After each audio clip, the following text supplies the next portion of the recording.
My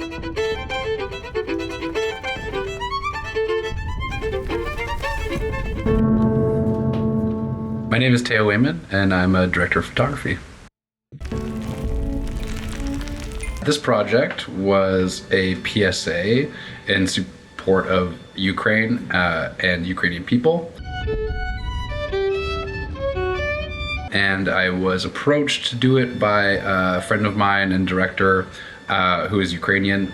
This idea of doing something that involved music and the setting was a kind of a bunker, people sheltering in place from a bombing, and a violinist playing essentially to these people.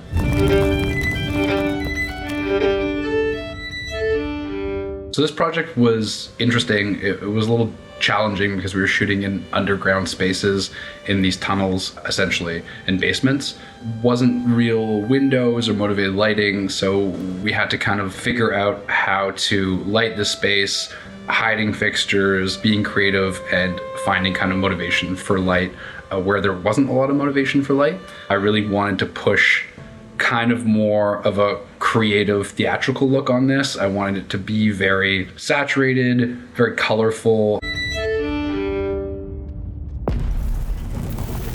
The director we worked with, Olex, he's really great. He's just really collaborative and understands.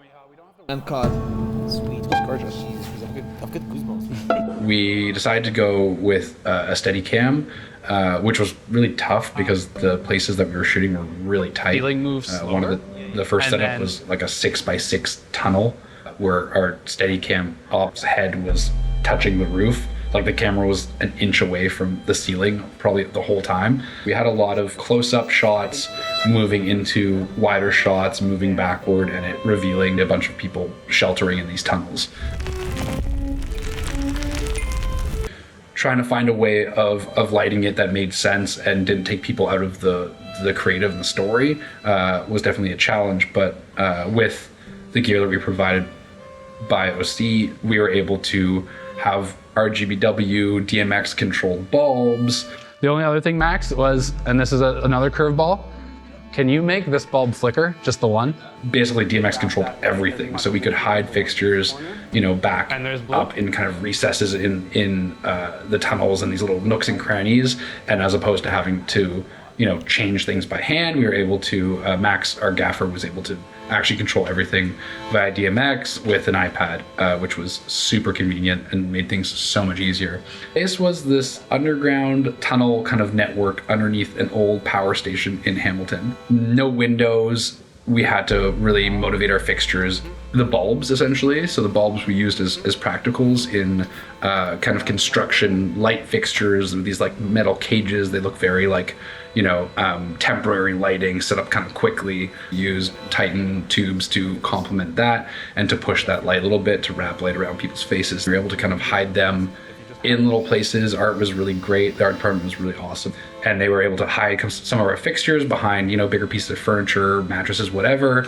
And that was able to match the color of the bulbs pretty perfectly.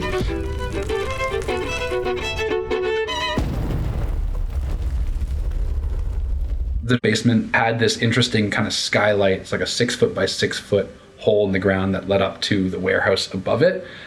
So we were able to use that as kind of an actual motivated skylight almost. So say like, you know, a hole in the ground kind of in this bunker or tunnel network they were all sheltering in. 600C with a Fresnel on it, pushed through a full grid lying right on top of the skylight. So it gave us enough punch to really boost the ambience in that space, but also it was soft enough to, you know, still feel not totally fake, not like hard light. It needed to feel soft and ambient. And then we complemented that with our P300s hidden in these kind of recesses in the walls. So we were able to actually put fixtures back there and kind of push that ambient blue moonlight a little bit and lift our ambience.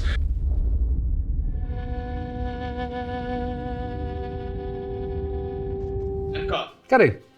That was Beautiful. I love that. I'm happy. That's it. You good? That's a wrap. That's a wrap. Thank you, everybody. Thank you, everybody.